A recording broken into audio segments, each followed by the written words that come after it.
대쟁투 상권의 마지막 책입니다.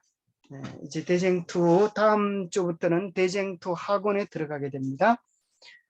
네, 여명을 알리는 사자인데 제가 부제목을 재림 우리의 소망 그렇게 달아보았습니다. 이제까지는 종교개혁자들의 종교개혁에 대한 내용을 쭉 해나가다가 이제부터는 이제 재림을 포커스로 우리가 어떻게 재림을 준비하고 맞이할 것인가 하는 그런 주제로 이어지게 됩니다.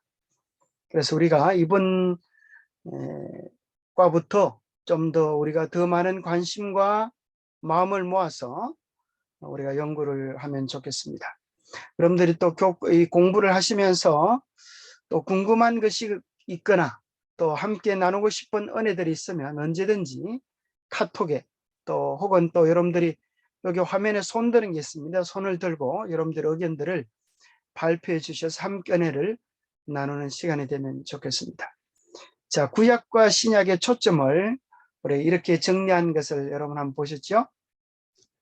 자, 구약의 핵심적인 약속이 있다고 하면 구약, 첫 언약, 새 언약, 또 원복음은 창세기 3장 15절로서 여인의 후손이 이 땅에 오셔서 우리를 위하여 십자가에 달려 죽으신다고 하는, 그래서 우리의 죄값을 지불해 주신다고 하는 초림에 대한 약속입니다. 그러면 신약은 예수님께서 이 땅에 다시 오셔서, 글자가 좀 바뀌는 영원인데 좀 이렇게 폰트 때문에 좀 바뀌었습니다. 죄송합니다. 영원한 행복으로 우리를 인도해 주시겠다고 하는 약속입니다.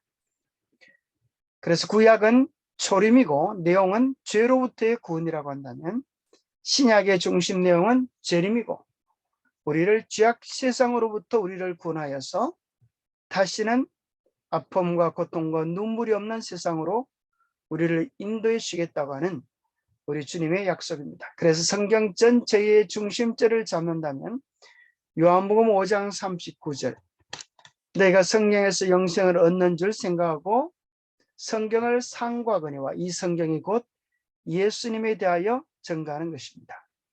그래서 구약은 초림하시는 예수님, 신약은 다시 오실 예수님에 대하여 포커스를 맞춰줍니다. 자, 여기 이전에 한번 소개한 적이 있는데 여러분 한번 기억을 한번 상기시켜 보세요.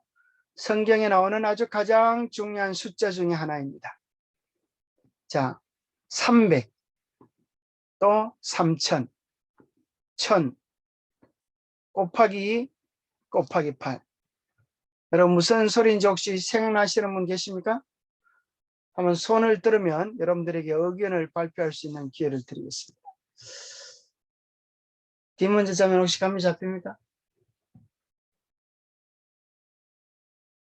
잘 모르겠죠? 아리까리하죠?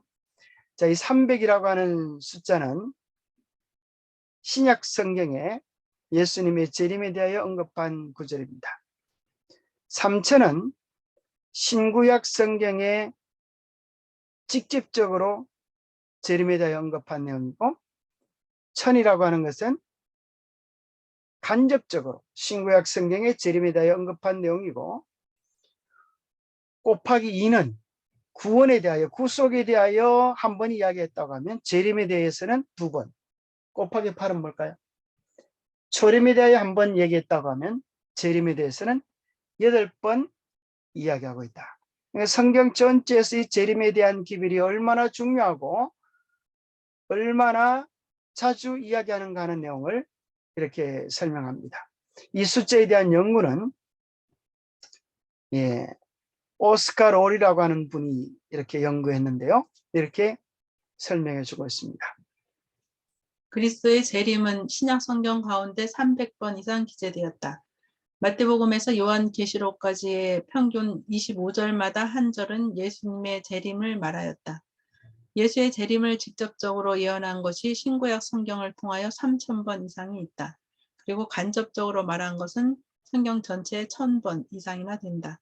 구속에 관하여 한 번 말했으면 재림에 관하여는 2번 말했다.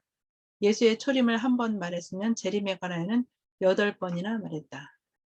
예수의 재림을 직접적으로 성경 중에서 가장 눈에 띄는 것을 이유로 교리의 중요성을 판단한다면 주의 재림은 가장 뛰어나서 어느 문제, 구성 문제보다도 못하지 않은 위치에 있다. 이 세계 역사의 최대의 사건은 주 예수 그리스도께서 다시 오시는 것이다. 그렇죠. 이 세상 역사의 최대의 사건은 우리 주 예수 그리스도께서 다시 오시는 것입니다. 예수님의 초림 때는 그렇게 세상이 깜짝 놀라지 않았습니다. 그러나 예수님의 재림 때는 천하 모든 사람이 볼 수 있도록 예수님께서 오실 것이기 때문입니다. 이 재림이야말로 이 세계 역사의 최대의 사건이 될 것입니다. 자, 오늘 교과의 전체적인 그 내용을 얘기하기 전에 다시 한번 복습해 볼까요? 기억납니까? 300번. 303차. 제가 이제 숫자를 말할 테니까 우리 김원자매님 한번 무슨 내용인지 한번 생각해 보세요. 이 기억을 위해서는 반복 교육이 필요합니다. 자, 첫 번째 300이라는 어떤 숫자이죠? 신약에 나오는 재림. 예. 두 번째 3000은 신구약에 나오는 재림. 예, 1000은 천은 직접적이진 않지만 간접적으로 간접적인 재림에 대하여 언급된 구절. 곱하기 2는 뭐죠? 구속의 문제를 한 번 말했다면 재림은 2번 얘기했다. 예, 곱하기 8은 초림에 대해서 한 번 했다면 재림에 대해서 예, 8번. 여러분들이 이제 사람들을 만나서 이 숫자를 한번 수수께끼를 한번 내보면 참 좋으리라 생각합니다. 자, 오늘 전체적인 제목을 정리해 보았는데 이 제목만 봐도 오늘 내용의 흐름을 이해할 수 있습니다. 첫 번째는 예수님의 재림, 첫 번째 제목인데요. 성경 전체 가운데서 예수님의 재림에 대해 언급되어진 중요한 구절을 들고 있고요. 두 번째는 재림의 약속, 예수님과 또 천사들의 재림의 약속에 대한 내용을 들고 있고, 예수님의 초기 사도들 또 개혁자들 이런 사람들이 얼마나 예수님의 재림을 고대했는가 하는 것들을 우리가 보게 되고요. 그 다음에 이제 재림의 징조 1번으로 리스본 대지진에 대한 언급이 나옵니다. 재림의 징조 2번이 뭘까요? 암흑일, 곧 해와 달과 별의 징조를 생각해 볼 수 있고, 재림의 징조 3은 종교계의 징조, 종교계의 타락들을 들 수 있습니다.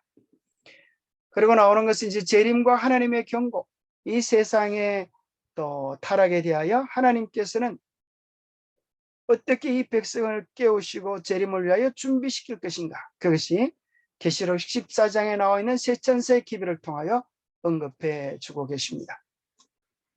그러면서 초림과 재림에 대한 언급을 통하여서 초림 때 많은 사람들이 깨어 준비하고 있지 못했던 것처럼 재림에 그런 실수를 반복하지 않도록 그렇게 촉구하고 계시고, 그렇다고 하면 재림을 맞이하기 위하여 우리가 어떠한 준비를 해야 할 것인가에 대한 내용으로 이번 전체적인 흐름이 맺혀지고 있습니다. 그러면서 이제 다음 시간에는 정말 초기에 일어났던 재림 운동에 대한 역사적인 배경과 내용들을 우리 배우게 될 것입니다.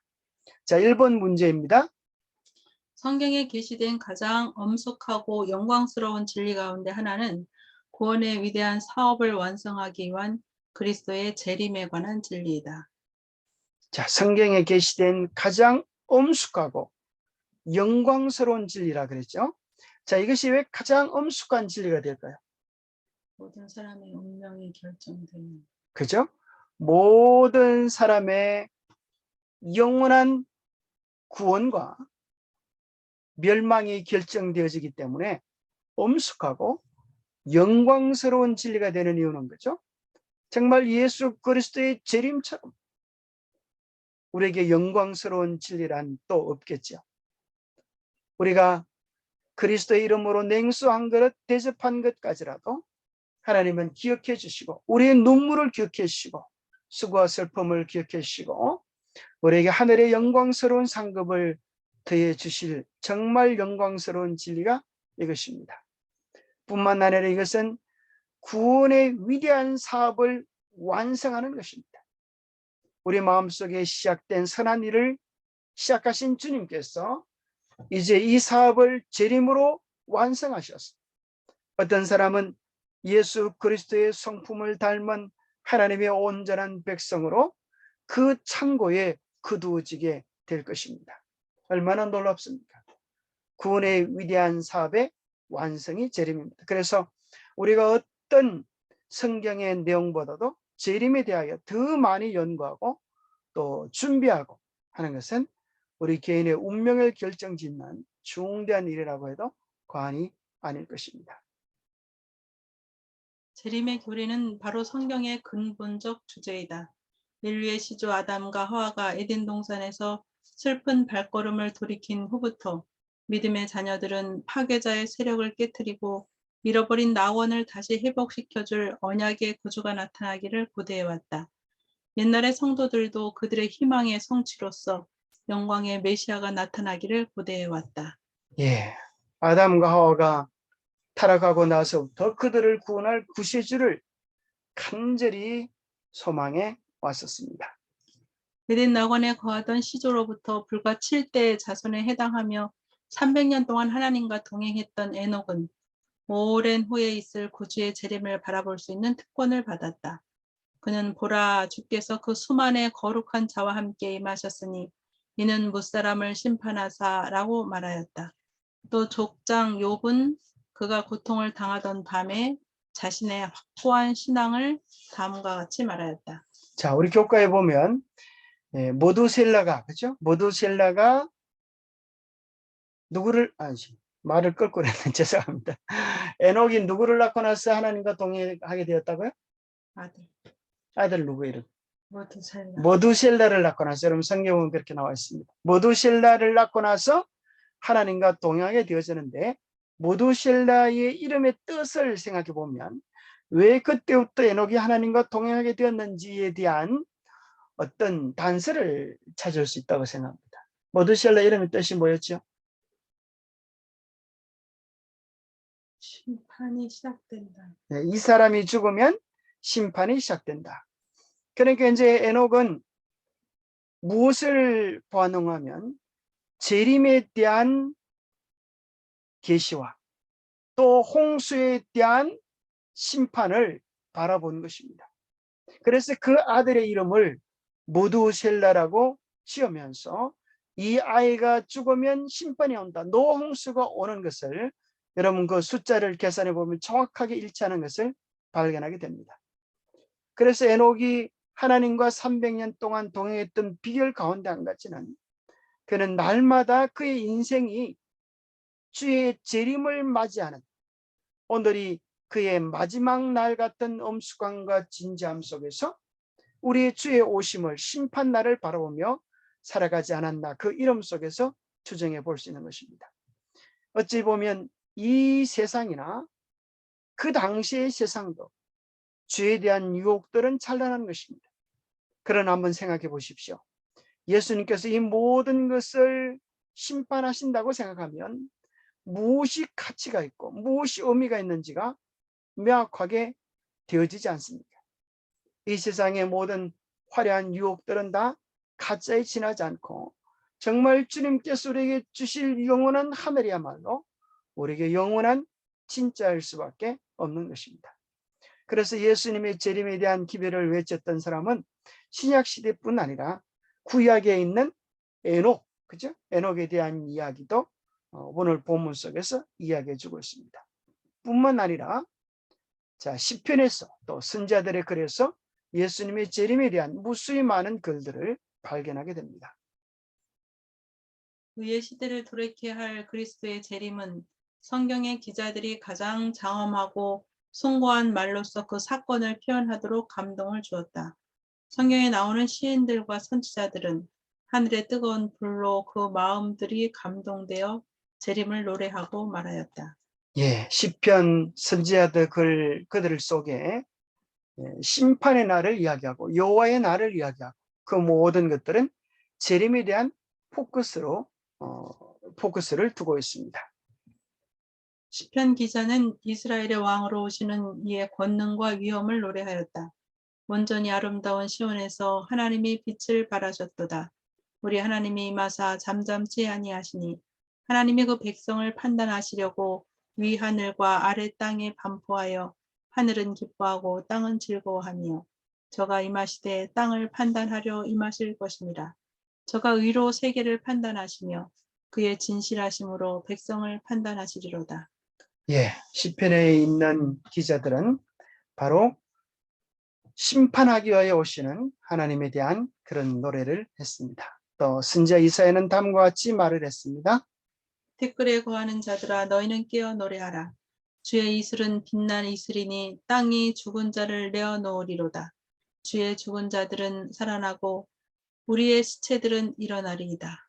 예, 정말 예수 그리스도께서 재림하실 때 죽었던 자들이 영원한 생명으로 일어나는 사실을 깨닫는다고 하면 그리스도를 위하여 바치는 육신적 죽음이 대수롭지 않은 정말 사소한 일이 될 것입니다. 어떤 분은 정말 자기 부인의 죽음 앞에서 이런 말을 했습니다. 정언의 말씀에 보면 그리스도인들에게 있어서 죽음은 사소한 문제이다. 그 얘기를 하면서 정말 가장 아픈 죽음이라고 하는 이별 앞에서도 이렇게 말을 했습니다. 죽음은 사소한 문제입니다. 우리가 예수 그리스도와 연결되어진 삶을 살고 복음과 날마다 복음 안에서 예수님과 교제하는 삶을 산다면 우리에게 있어서 죽음은 잠이요 사소한 문제가 될 것입니다. 자, 하박국도 이렇게 이야기해 주고 있습니다. 하나님이 대만에서부터 오시며 거룩한 자가 바란산에서부터 오시는도다. 그 영광이 하늘을 덮었고 그 찬송이 세계에 가득하도다.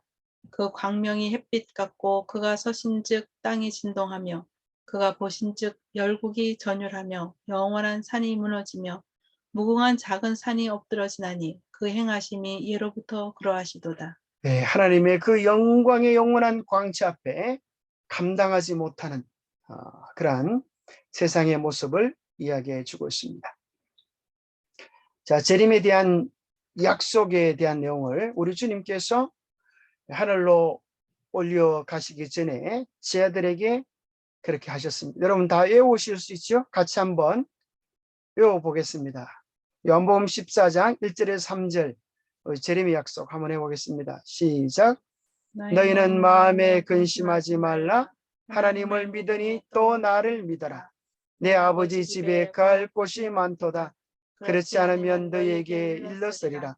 내가 너희를 위하여 처소를 예비하러 가노니 가서 너희를 위하여 처소를 예비하면 내가 다시 와서 너희를 내게로 영접하여 나 있는 곳에 너희도 있게 하리라. 그래서 우리 재림 성도들이 외우면서 그렇게 묵상해야 할 재림 성도의 쇠마 같은 것이죠. 예, 우리는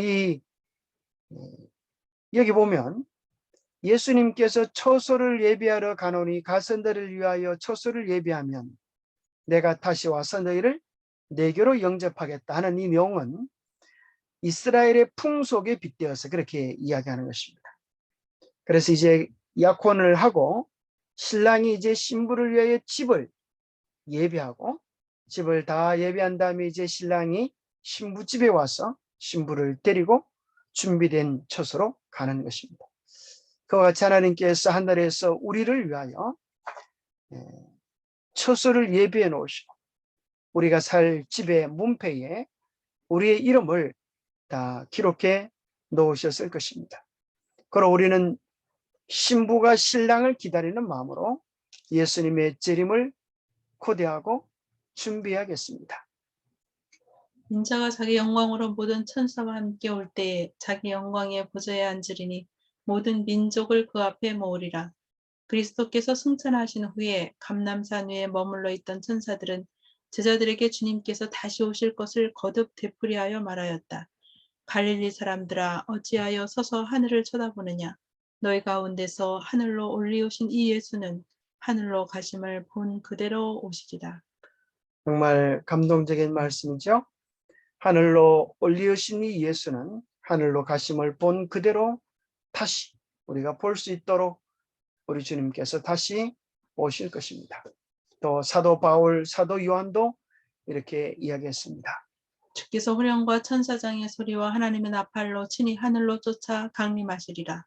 고 증언하였다. 반모섬의 선지자 요한은 볼지어다 구름을 타고 오시리라. 각인의 눈이 그를 보겠고 라고 말하였다. 네, 성경의 마지막은 어떤 약속으로 끝이 납니까? 이 모든 것을 기록하신 주님께서 내가 진실로 속히 오리라. 아멘. 주 예수여 오시옵소서. 재림에 대한 화답으로 성경이 결론을 짓습니다. 그분의 재림은 하나님이 영원전부터 거룩한 선지자의 입을 의탁하여 말씀하신 바 만유를 회복하실 때의 영광이 된다. 오랫동안 계속하여 온 악의 통치가 그때 깨어질 것이다. 여러분 그날이 속히 오면 좋겠죠? 정말 우리의 삶에 이 악의 통치, 죄의 통치가 끝이 나고 깨어질 그날, 여인의 후손이 뱀의 머리를 깨뜨리는 그 영광스러운 날이 속히 오기를 고대합니다. 오랫동안 계속하여 온 악의 통치가 그때에는 깨어질 것이다. 그리고 세상 나라가 주와 그리스도의 나라가 되어 그가 세세토록 왕노릇 하시리로다. 여호와의 영광이 나타나고 모든 육체가 그것을 함께 보리라. 여호와께서 의와 찬송을 열방 앞에 발생하게 하시리라. 그날에 만군의 여호와께서 그 남은 백성에게 영화로운 면류관이 되시며 아름다운 화관이 되실 것이라. 여호와의 영광이 나타나고 모든 육체가 그것을 함께 보게 될 것입니다.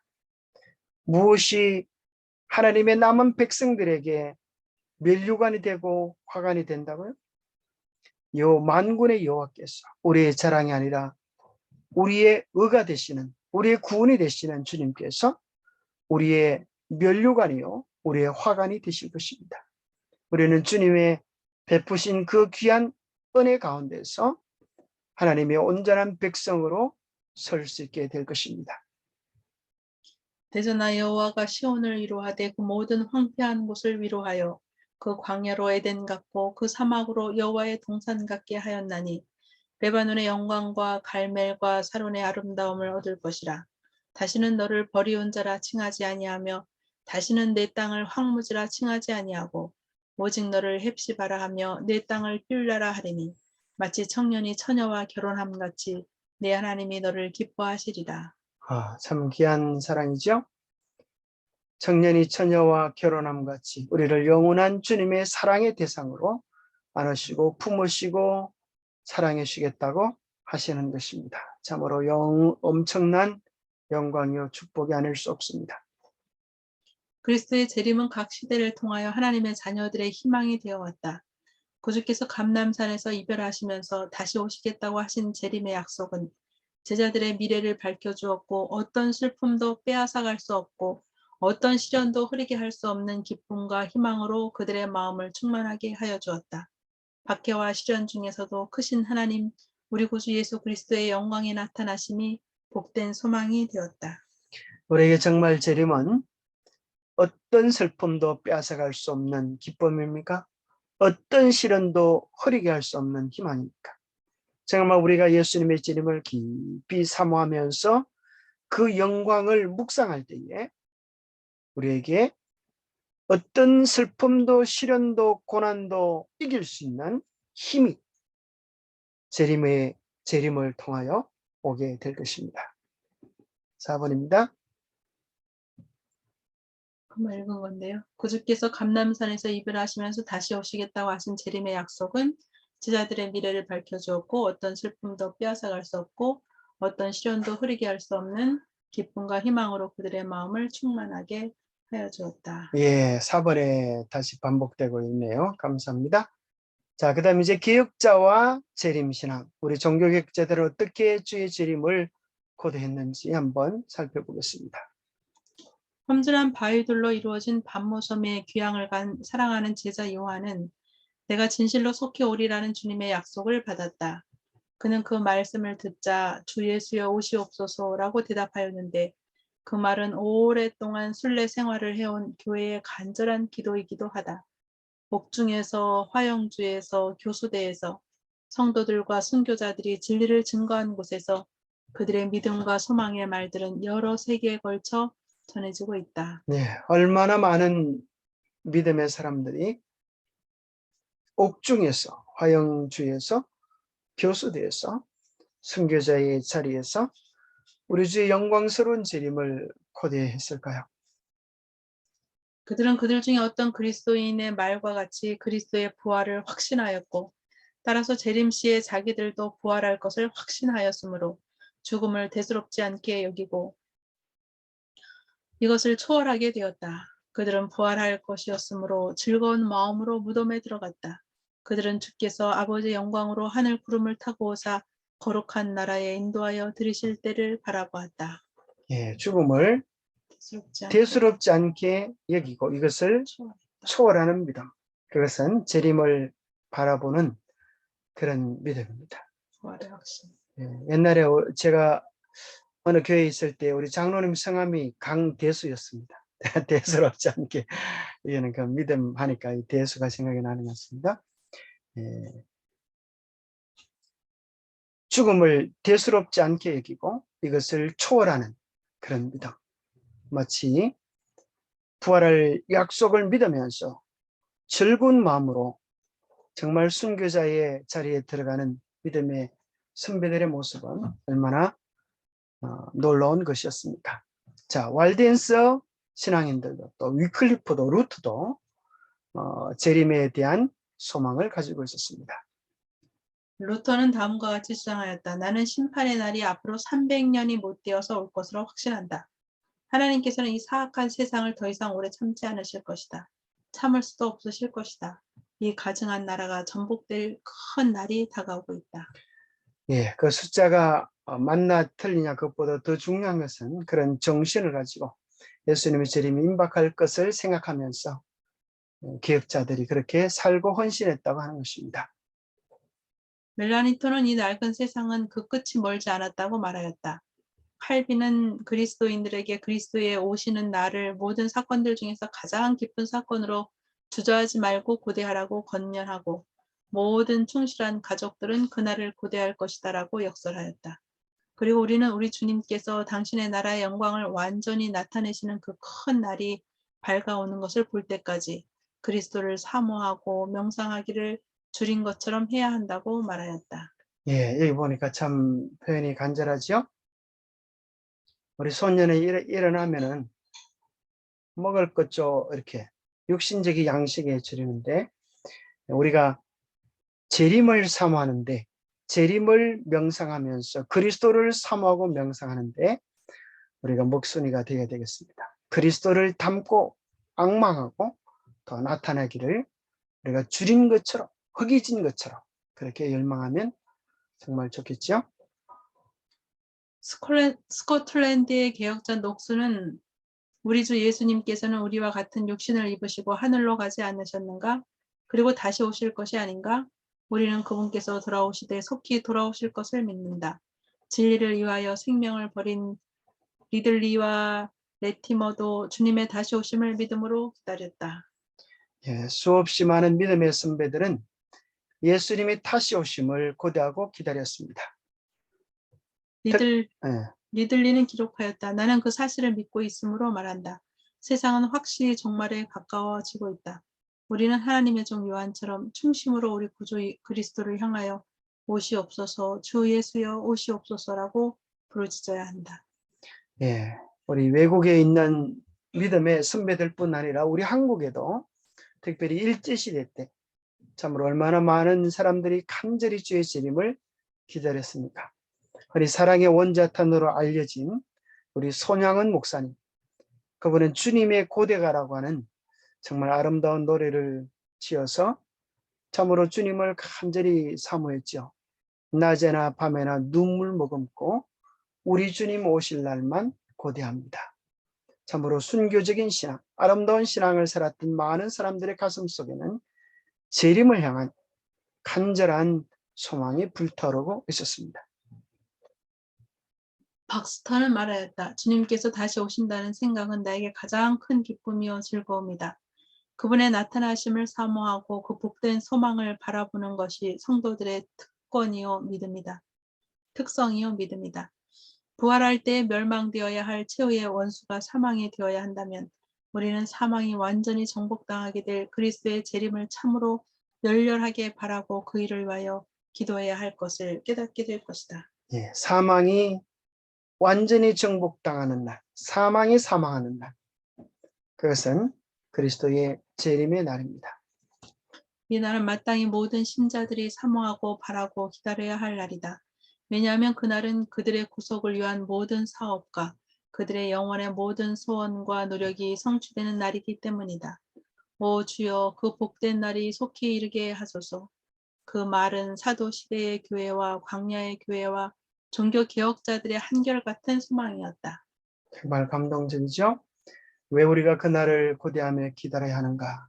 우리의 모든 사업과 영혼의 모든 소원과 노력이 성취되는 날이기 때문입니다. 우리의 모든 소원들 아무리 크고 엄청날지라도 재림이 완성하지 못할 소원은 없습니다.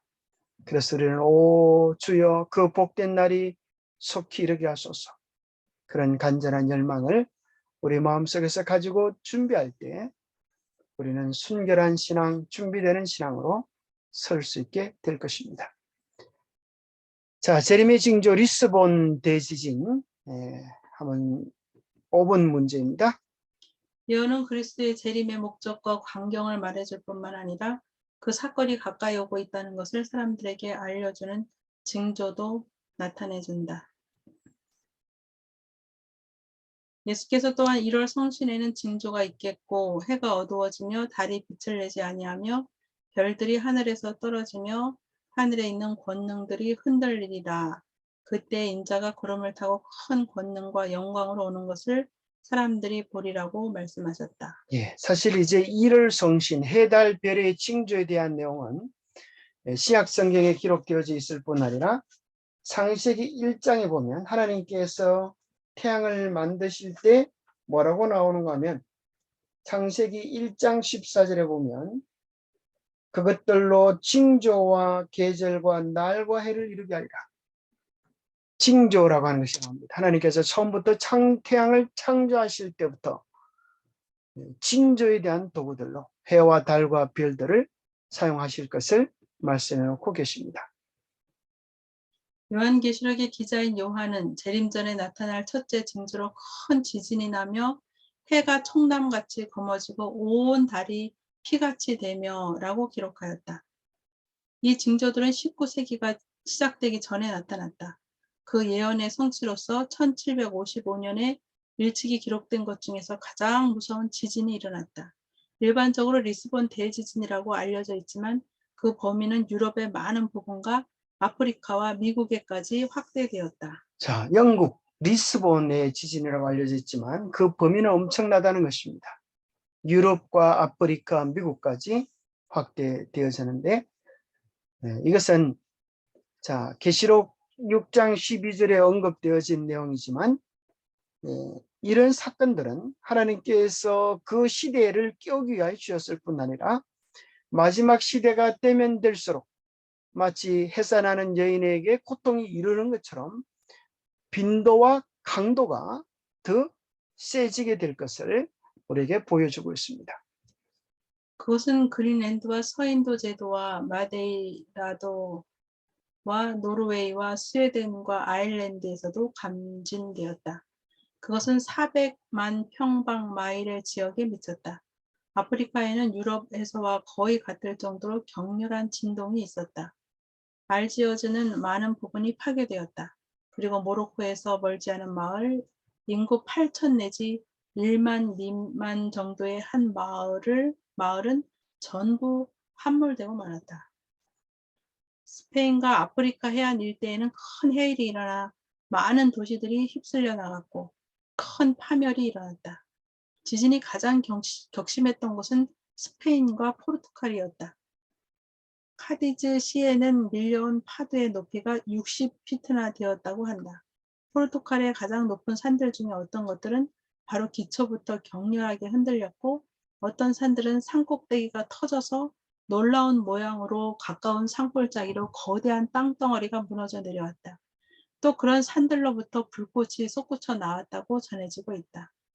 리스본에서는 우레 같은 소리가 땅속에서 들려왔고 그 후에 즉시 일어난 심한 진동으로 말미암아 그 도시의 대부분이 무너져 버렸다. 약 6분 만에 6만 명의 사람이 죽었다. 바다는 처음에는 물이 나가서 모래밭이 드러났으나 잠시 후에는 보통 때의 수면보다 50피트 또는 그 이상의 높은 큰 물결이 밀려들었다. 여러분 참으로 얼마나 끔찍합니까? 6분 만에 6만 명 사람이 죽었다고 하니 그 충격과 참으로 여파는 얼마나 대단했겠습니까? 또 암흑일에 대한 내용도 일어났습니다. 해와 달이 어두워지리라는 예언의 둘째 징조는 25년 후에 일어났다. 그리고 더욱 놀라운 것은 그 일이 성취된 시기가 예언에서 지적한 것과 틀림없이 일치된다는 점이다. 그때의 그 환란 후 해가 어두워지며 달이 빛을 내지 아니하리라. 1260일 곧 1260년은 기원 1798년에 마쳤다. 박해는 그보다 25년 전 거의 다 끝났다. 그리하여 그리스도께서 말씀하신 대로 그 박해가 끝난 뒤를 이어서 해가 어두워질 것이었다. 이 예언은 1780년 5월 19일에 성취되었다. 예, 예언적 기간과 거의 일치했던 것을 보게 됩니다. 이런 종류의 모든 현상 중에서 가장 신비하고 설명할 수 없는 현상은 1780년 5월 19일의 암흑일이었는데 그날의 미국의 뉴잉글랜드 지역에는 눈으로 볼 수 있는 온 하늘과 공중이 전혀 해석할 수 없는 암흑으로 뒤덮였다. 이에 대하여 매사추세츠주의 한 목격자는 이렇게 말하였다. 아침에 해가 떠오를 때에는 밝고 선명하였으나 잠시 후 하늘은 어두워졌다. 구름이 점점 낮아지더니 험악해졌고 이어서 번개가 치고 우레소리가 나고 비도 약간 내렸다. 오전 9시경이 되자 구름은 엷어졌으나 온 하늘이 구릿빛처럼 붉어졌는데 그 이상한 빛 때문에 땅과 바위들, 나무들, 건물들, 사람의 모양 등이 모두 완전히 변한 것처럼 보였다. 그리고 잠깐 후에 새까만 구름이 지평선 위에 적달한 선만 남기고 온 하늘을 덮어버렸다. 그리하여 일반적으로 여름철의 저녁 9시만큼의 어두움이 되어버렸다. 두려움과 염려와 무서운 생각이 차츰 사람들의 마음을 엄습하였다. 부인들은 문간에 서서 어두운 풍경을 주목하여 보았다. 농부들은 밭에서 돌아오고 목수와 대장장이는 일손을 멈추고 장사꾼들은 점포를 걷어치웠다. 학교들은 수업을 중단하여 하악하고 아동들은 무서워서 집으로 뛰어왔다. 행인들은 가까운 농가로 피하여 들어갔다. 대관절 어찌된 일인가? 모든 사람의 마음과 입에서 그런 의문들이 새어나왔다. 그 크고 두려운 날에 대하여 하나님의 말씀은 가장 엄숙하고 감동적인 말로써 하나님의 백성들에게 그들의 영적 혼수 상태에서 깨어 회개와 겸손으로 하나님의 자비를 구하라고 호소한다. 예, 해와 달과 별들의 징조, 또 암흑일과 그날 또 핏빛으로 달이 변한 이 모든 일들은 결국 궁극적으로 한 가지를 우리에게 요구해 주고 있습니다. 그것은 하나님께로 돌아오라고 하는 것입니다. 회개와 겸손으로 하나님의 자비를 구하라고 하는 것입니다. 언제나 하나님께서는 우리에게 한 가지만을 요구합니다. 그것은 우리의 알고 있는 죄들을 주님께 내어놓고 의탁하라고 하는 것입니다. 그런데 오늘날 우리는 많은 경우에 혼수 상태에 빠져서 내가 이대로 이만큼 신앙하면 괜찮지 않은 안일한 상태에 빠져 있을 때가 많습니다. 우리는 우리의 자신을 향하여 다시 한번 질문해야 될 때입니다. 나의 신앙 이대로는 괜찮은가? 이 시대적 징조를 보면서, 코로나를 보면서, 우리가 전쟁을 보면서 나의 신앙 이대로는 괜찮은가? 나는 정말 예수님의 재림을 위하여 준비되어 있는가? 우리의 가족들의 구원은 안전한가? 우리 자신을 살피고 준비해야 될 때입니다.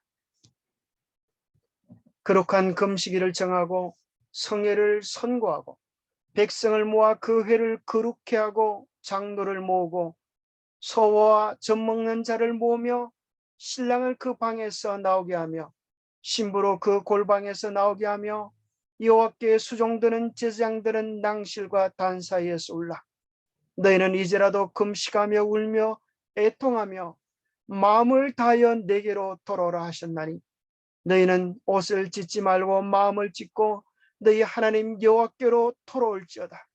그는 은혜로우시며 자비로우시며 노하기를 더디하시고 인애가 크시다. 하나님의 날에 설 수 있는 백성들을 준비시키기 위하여서는 하나의 큰 계획이 이루어져야만 합니다. 당신의 백성이라고 공언하는 사람들 중에 대부분이 영원한 것을 위하여 준비되어 있지 않음을 보신 하나님께서 당신의 자비로서 우리의 혼수 상태를 깨워 주의 재림을 위하여 준비를 갖추게 하고자 경고를 보내고 계시는 것입니다. 그 경고의 기별은 요한계시록 14장에 기록되어 있습니다. 거기는 하늘의 천사들에 의하여 전파되어지는 삼중 기별이 기록되어 있습니다. 첫째 기별은 심판이 임박하였다는 것을 선포합니다. 선지자는 공중을 날아가는 천사를 보았습니다. 그는 땅에 거하는 자들 곧 여러 나라와 족속과 방언과 백성에 전할 영원한 복음을 가졌더라. 그가 큰 음성으로 가로되 하나님을 두려워하며 그에게 영광을 돌리라. 이는 그의 심판하실 시간이 이르렀으니 하늘과 땅과 바다와 물들의 그늘을 만드신 이를 경배하라 하더라. 이 기별은 영원한 복음의 한 부분으로 전파되어야 한다. 복음의 전파는 천사에게 위임된 것이 아니고 사람에게 위임된 것이다. 네, 여기 천사들은 공중에 실제로 천사들이 날아간다는 것이 아니고 천사들의 마음과 성품을 가지고 기별을 힘차게 전가하는 하나님의 백성들을 이야기하고 있습니다. 거룩한 천사들은 복음 전파의 사업을 지도할 책임을 맡아 인류의 구원을 위한 큰 운동을 담당하고 있다. 그러나 실제적으로 복음을 전파하는 일은 지상에 있는 그리스도의 정도를 통하여 이루어진다. 우리의 수고를 통하여 이 일은 이루어져야 합니다. 하나님의 성령의 감동과 그분의 말씀의 교훈을 순종한 충성된 종들은 이 경고를 세상에 전파하여야 했다. 그들은 어두운 데 비추는 등불과 같이 샛별이 마음에 떠오르기까지 확실한 예언에 유의하는 사람들이었다. 그들은 하나님의 지식을 감추인 모든 보화보다도 더욱 값진 것으로 찾아 구하고 지혜를 얻는 것이 은을 얻는 것보다 낫고 그 이익이 정금보다 낫다고 생각하는 사람들이었다. 우리의 마음속에 이 세상에서 잘 먹고 성공하는 것보다 하늘의 것을 구하는 그런 마음을 가져야 되겠습니다. 하늘의 지식을 감추인 보화를 찾는 것 같은 열성으로 이 마지막 새 천사의 기별을 깨닫고 경험하기 위하여 전심전력으로 애쓰는 자들이 주인공이 되게 될 것입니다. 그러므로 하나님께서는 그들에게 하늘나라의 위대한 일들을 보여주셨습니다. 여호와의 친밀함이 경외하는 자에게 있으며 그 언약을 저희에게 보이시리로다. 재림의 진리를 이해하고 진리를 전하는 일에 헌신한 사람들은 학문적인 면에서 신학자들이나 대단한 지식을 가진 사람들이 아니었습니다. 만일 신학자들이 열렬하고 경건하게 성경을 연구하는 충실한 파수꾼들이었다면 그들은 어둠의 시기를 반드시 깨달았을 것이었습니다. 그것은 예수님의 초림 때도 마찬가지였습니다. 그 당시 제사장들과 서기관들은 영적으로 눈이 멀어져 있지만 예수님의 초림을 고대하는 목자들이 끼어서 준비했던 것과 같은 이치였습니다. 예언은 바야흐로 일어날 사건들을 알려주었을 것이다. 그러나 그들은 그와 같은 위치에 서지 않았으므로 기별은 보다 비천한 사람들에게 주어졌다. 예수님께서는 빛이 있을 동안에 다녀 어둠에 붙잡히지 않게 하라고 말씀하셨다. 하나님께서 주신 빛을 거절하거나 그들이 받아들일 수 있는 범위 안에 있는 빛을 찾는 일을 등한히 하는 자는 암흑 가운데 버려진다. 자, 이게 우리가 어떻게 하면 어둠에 빠지게 되는지 나와 있죠? 우리에게 주신 빛을 거절하거나 우리의 범위 안에 우리가 노력해서 우리가 연구해서 깨달을 수 있는 진리를 알기 위하여 수고하는 일을 등한히 할 때 우리는 어둠에 빠질 수밖에 없음을 기억해야 하겠습니다. 자, 초림과 재림을 비교해 보면서 또 재림을 어떻게 준비해야 될지에 대한 교훈을 얻게 됩니다. 모든 사람들은 세상의 구속자를 영접하는 최초의 무리들 가운데 한 사람이 되기 위하여 고대하고 있어야 할 것이었다. 예수님이 초림하셨을 때 정말 그들은 하늘왕의 오심을 설레는 마음으로 고대하고 있었지만 정작 예수님이 오셨을 때 알아보는 사람들은 그렇게 많지 않았습니다. 먼 나사렛의 산골로부터 베들레헴까지 찾아간 두 사람의 피곤한 여행자는 그 마을의 좁은 길을 동쪽 끝까지 걸어가면서 밤 동안에 쉴 곳과 잘 곳을 찾았으나 끝내 허사가 되고 말았다. 그들을 맞아들이기 위하여 문을 열어주는 집은 하나도 없었다. 아무도 그들을 알아보는 사람은 없었습니다. 마침내 그들은 비천한 한 외양간에 숙소를 정하였는데 거기서 세상의 구주께서 탄생하셨다. 세상이 창조되기 전에 하나님의 아들께서 당신 아버지와 함께 누우셨던 영광을 목격했던 천사들은 그분께서 세상에 나타나시는 일이 모든 백성에게 최대의 기쁨을 주는 사건이 될 것으로 믿고 열렬한 관심으로 바라보았다. 그러나 예수님의 초림을 맞이하는 사람들이 적었던 것처럼 예수님의 재림은 또 어떠할지요? 여기에 바로 하늘의 기별을 받고자 준비된 무리가 있었다. 그리하여 갑자기 주님의 사자는 나타나서 큰 기쁨의 좋은 소식을 전하였다. 하늘의 영광이 온 들판을 두루비치었다. 마치 한 천사가 그 소식을 전하기에는 너무 부족한 듯이 무수한 천사들이 나타나서 큰 소리로 장차 구원받은 사람들이 부를 그 노래를 합창하였다. 지극히 높은 곳에서는 하나님께 영광이요 땅에서는 기뻐하심을 입은 사람들 중에 평화로다. 누구에게 천사가 나타났다고요? 찾고 구하는 자들. 그 소식을 위하여 준비된 자들을 향하여 하늘 천사들이 찾아오고 노래할 것이었습니다. 베들레헴의 그 놀라운 이야기에는 참으로 훌륭한 교훈이 있지 않습니까? 그것은 우리의 불신과 오만과 자부심을 진정으로 견책해주고 있지 않습니까? 그것은 우리에게 죄스러운 무관심 때문에 시대의 징조를 분별치 못함으로 권고하시는 나를 깨닫지 못하는 일이 없도록 우리를 깨우쳐주는 경고가 되고 있지 않습니까? 오늘 우리가 안다고 하는 것들, 가졌다고 하는 것들, 속히 있다고 하는 것들이 결코 유익이 되지 못한다는 사실을 깨달아야 하겠습니다. 견배한 마음으로 주의 오심을 사모하는 마음으로 가란 것처럼 찾는 자들에게 주님은 당신의 뜻을 나타내 주실 것입니다. 10분입니다. 교회가 하나님의 분명한 섭리를 쫓지 않고 모든 빛을 받아들이지 아니하고 제시된 모든 의무를 이행하지 않는 한 종교는 다분히 형식화되어 버리고 생명력이 넘치는 경건의 정신은 사라져 버릴 것이다. 참 안타까운 일이죠. 교회가 하나님의 뜻을 위하여 세워졌지만 우리가 진정한 마음으로 주님을 찾지 않을 때 우리의 신앙은 너무나 쉽게 형식화되어져 버리고 생명력이 넘치는 경건의 정신은 사라져 버릴 것이라고 하는 것입니다. 우리가 간절한 마음으로 주의 오심을 사모하고 또 준비하는 우리의 마음이 되었으면 좋겠습니다. 김은자매님 하실 말씀 있으세요?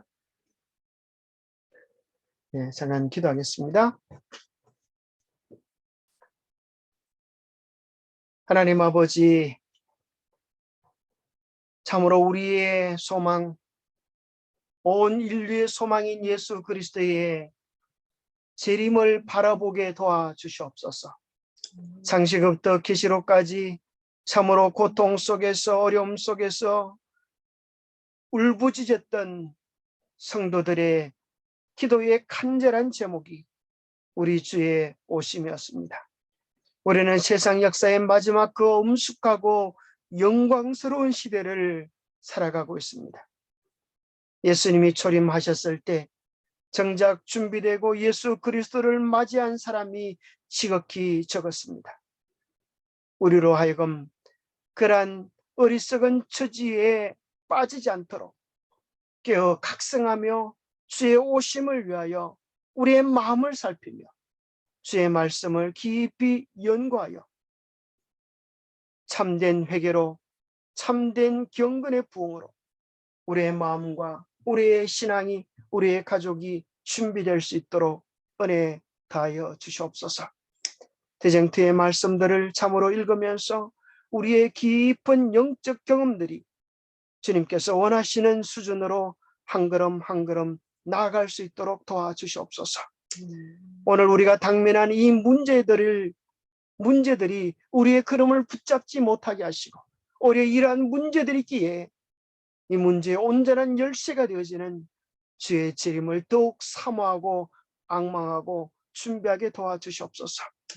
마귀는 할 수만 있으면 택하신 자라도 미혹하기 위하여 여러 가지 재난과 어려움과 갈등으로 우리에게 미혹의 덫을 놓지만 주님, 오늘 우리 각자가 당한 이런 시험들 속에서 넉넉히 이길 이유들과 명분들을 주의 재림 속에서 발견하게 도와주시옵소서. 우리를 위하여 십자가에서 죄를 다 갚아주시고 우리를 위하여 간절히 간구하는 우리 주님의 중보 소리를 듣게 하시고 우리를 위하여 소원하시는 주님의 소원이 우리의 소원이 되게 하셔서 주의 재림을 위하여 준비하고 백성을 깨우는 마지막 시천사들이 될 수 있도록 우리 모두를 축복해 주셨기를 우리 주 예수 그리스도 이름으로 하여 간절히 간구하옵나이다. 아멘.